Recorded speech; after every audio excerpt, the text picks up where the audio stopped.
Tak kala membahas mengenai Islam di Cina, maka tak akan lepas dengan kata penindasan, kekerasan, pembatasan, dan hal tidak menyenangkan lainnya yang dilakukan oleh pemerintah.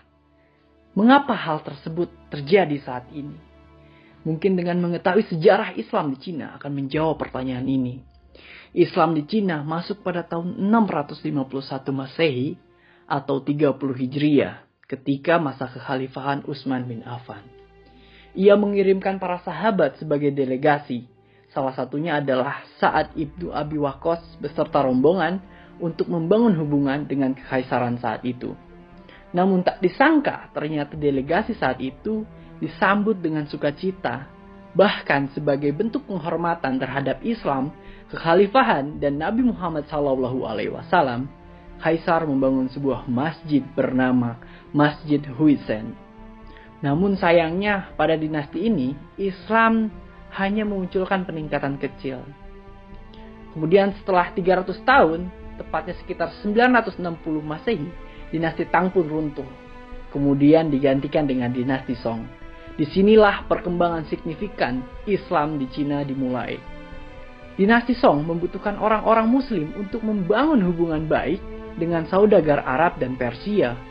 Sehingga pada masa ini, Kaisar banyak mengangkat orang Muslim untuk mengurusi perdagangan, termasuk menempati jabatan seperti Menteri Perdagangan. Selain itu, Kaisar mengundang 5.500 orang Muslim dari Bukhara untuk tinggal di sebelah utara Beijing. Tentunya dengan mengundang 5.500 orang membuat perkembangan Muslim di Cina semakin meningkat.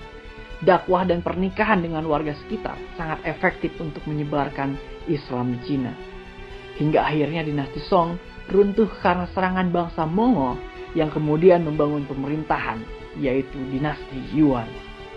Pada dinasti Yuan menjadi titik pertama kalinya Muslim di Cina mengalami penekanan maupun diskriminasi karena kebijakan yang dibuat pemerintahan bertentangan dengan Islam. Contohnya, pelarangan untuk menyembelih hewan dan menggantinya dengan cara lain. Tentunya ini bertentangan dengan Islam sehingga memunculkan pergolakan umat Muslim terhadap kekaisaran saat itu. Pergolakan membuat kaisar marah hingga muncul makin banyak penindasan akan umat Muslim. Tak hanya umat Islam yang mengalami penindasan, namun penduduk asli Cina juga merasakan penindasan dari dinasti tiran ini.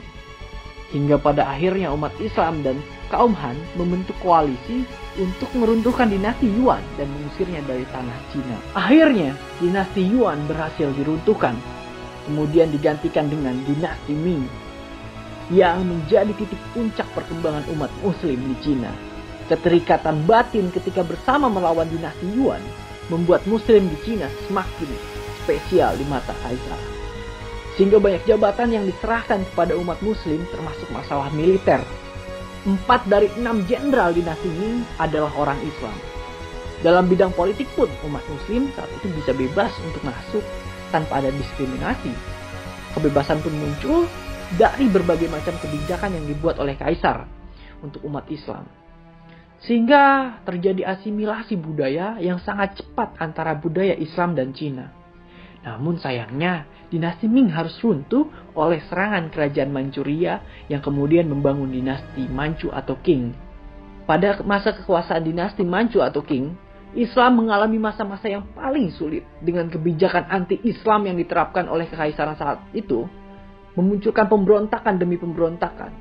Karena sejarah mencatat Imperium Manchu telah memusnahkan lebih dari 2 juta Muslim hanya dalam kurun waktu 12 tahun.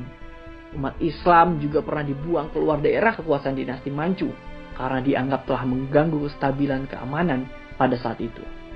Runtuhnya dinasti Manchu oleh kaum revolusi Cina pada kisaran tahun 1911 hingga 1912 membuat umat Islam mendapatkan hak-haknya kembali. Walaupun di tahun 1940 kaum komunis berhasil merebut kekuasaan pemerintahan saat itu yang kemudian menyempurnakan pengawasan terhadap Muslim. Mereka pun menghapuskan wakaf yang diwariskan ke masjid-masjid dan lembaga keagamaan Islam lainnya. Kemudian mengganti huruf Arab di Sinkin dan Kansu menjadi Sirilik. Dalam hal syariah pun, pemerintah tak luput untuk mengaturnya seperti larangan untuk pegawai negeri maupun pejabat untuk menjalankan puasa.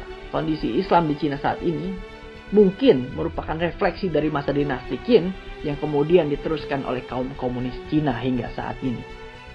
Apakah mungkin sejarah panjang umat Muslim di Cina akan hilang begitu saja di masa mendatang? Atau mungkin kembali berjaya?